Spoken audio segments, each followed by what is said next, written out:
I'm here. I emailed my doctor again this morning because my throat was still painful. Not like it was, but there was still a small area up under there, below my ear. I'm talking about inside. It was still uncomfortable, and when I yawn and whatever, and I thought, oh God, and I wanted to ignore it because it really fits with the whole hypochondria thing, and I just want to go, okay, I'm done with that now. I'm not going to tell anybody. I'm not going to complain. But I thought I needed to tell him, so I maybe emailed him and said to him, there's still something there. I feel, everything else is fine. The raging infection or whatever it was going on in my throat is fine, but there's still an area of discomfort. And this afternoon I can hardly feel it, and I think it just needs time. So I'm sure he'll reply to me at some point, and I just have to say to him, I'm going to wait and see how it is for a couple of days. It's just really, really, really difficult because it just feeds into all of my stuff about, you don't talk about that, don't talk about that. So there. My poor friend, who I won't name, is off sick with stress, and I'm feeling really sad for her, and I wish I felt more well because I'd go over and give her a hug, and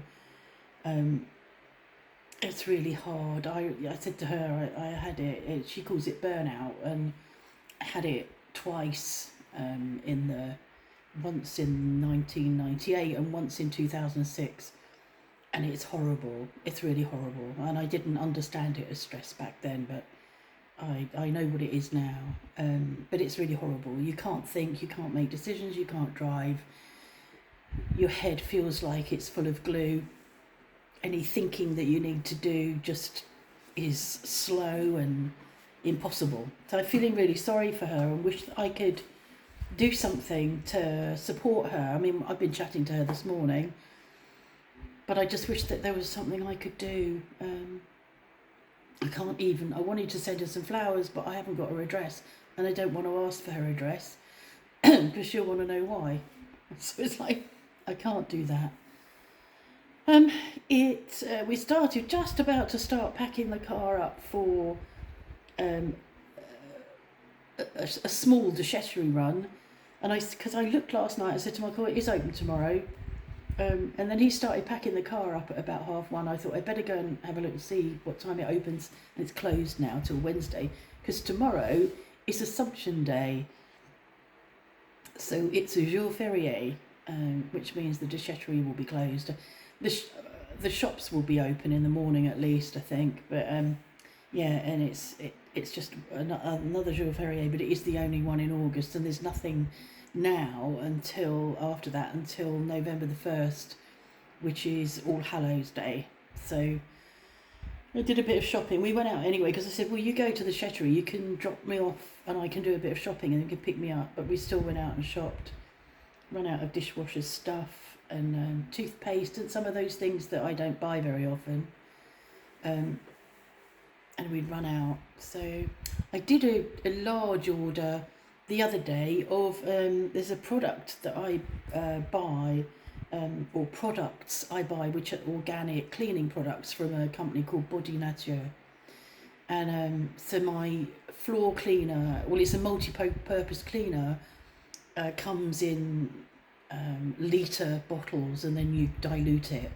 I've been using it for a long time, I've been using it for years, and I had started it was getting quite low, so I ordered more of that, and I ordered for the clothes washing, I ordered more clothes washing liquid that lasts forever, and what else did I toilet cleaner, but it just lasts for ages. And I think if you're buying in shops, I think what I spend compared to what I would have spent, because I don't think I've had anything or reordered anything for at least 18 months. I think I would have spent twice what I've just spent if I was buying in the shops and not necessarily buying organic. So I'm quite pleased about that. What else? We went over, I probably said that, well, we went over and met Jo at her house. I'm not sure what's happening with the electricity there. She's not sure if the tenant hasn't probably bloody paid. He says he's been gone. How long did he say he'd been gone? Was it 3 months? He's not paid any rent for at least 2 months. She thinks the electricity there's been cut off, so she's going to have to get that reconnected before anybody can go in and clean. It was very sad looking. I found it really sad looking at it, and for me, if I were going to move in, I would want to really clean it. I can't explain it, but for me it would be toxic. There'd be a toxicity around it. I'd have to have it really clean. She is having it cleaned, but obviously she needs electricity for that to happen.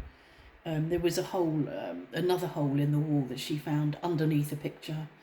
How he could message her and say, "Oh, I found a couple of holes in the wall, blah, blah, blah. I can help you mend them, it won't take long." And I'm thinking, but you didn't mention the smashed door glass in the bedroom door, or the broken tiles out in the courtyard. What else? Something else. There's a downstairs shower room. There's, quite an attractive room, and that was just really dirty because he'd kept a dog in there.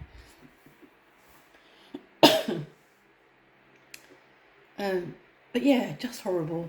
So we went over there, met her over there, and she'd got somebody who came up to help her refit the door that had broken, that had come off the wood burner. She had to order a new part. She thought it needed welding. Mark hadn't looked at it because obviously nobody could get in whilst there was a tenant in there. And also I think Joe's backed off asking Mark to do stuff because of his knees. So actually when we got there, Mark looked at the part, looked at the door and said, well, it doesn't need welding, it just needs unscrewing and the new bit fitting. So by the time the bloke arrived to come and have a look, Mark was halfway through mending it. So that didn't go well. It was okay. Just a bit mad, really, that this bloke could come some distance when Mark could fix it. So, I think she's pleased about that. I'm pleased about that the door's fixed. She's got a chimney sweep coming in October, I think. So, yeah, not good, but I'm sure she'll make it nice again. There was a feature wall in there on because it's a sort of quite a dark house.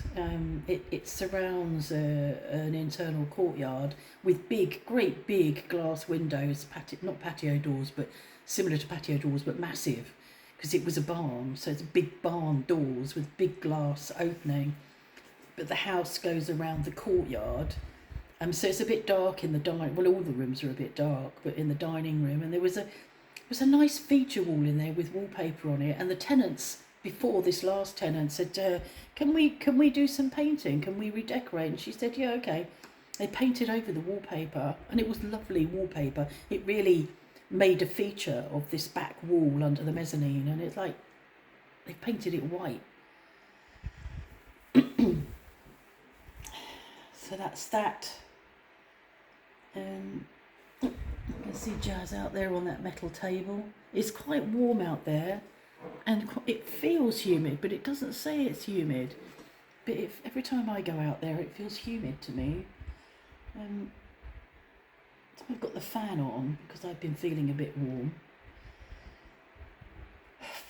Nothing on tomorrow. We're not doing anything. Comme d'habitude.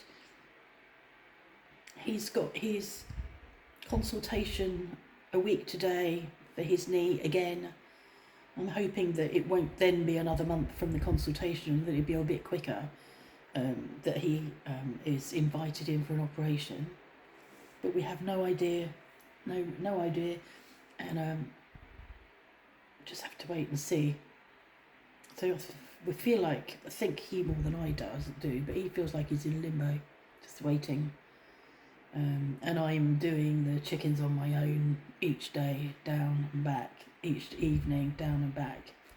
Sometimes he comes with me, sometimes he doesn't. I think there's only so much he can do in a day with knees that haven't got...